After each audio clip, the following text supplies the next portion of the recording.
Армысыздар менің қымбатты оқырмандарым. Басқа бағдарламаға қарағанда бақытты отбасы бағдарламасының ерекшелігі неде?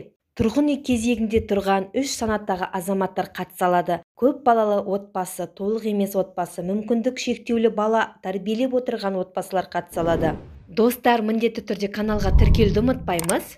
Отбасы банк сайты арқылы өзіңізге жеке кабинет ашып, не болмаса электрондық цифрлық қолтаңбаның көмегімен жеке кабинетіңізге кіріп, өтінім бере аласыздар. Бағдарлама шарттары: банктық жылдық мөлшерлемесі 2%, үй алатын бастапқы жарнаңыз 10%, несие мерзімі 20 жылға дейін, несие мөлшері 15 миллионға дейін, ол тек қана 5 қалада: Нұр-Сұлтан, Алматы, Шымкент, Ақтау, Атырау, ал басқа өңірлерде 10 миллионға дейін несие беріледі. Демек, алатын үйіңіз осы көрсеткен суммадан аспауы керек. Жаңа үйлер, ескі үйлер, жер үйлерді алуға болады, тек көрсетілген мөлшердегі суммадан аспауы тиіс. Бағдарламаның ерекшелігі: осы 3 санатқа жататын азаматтар егер де алғашқы 10% жарнасын төлеуге мүмкіндігі болмаса, әкімдік немесе тұрғын үй басқармасы арқылы алғашқы жарна ретінде 10%-ық сертификат алу мүмкіндігі бар.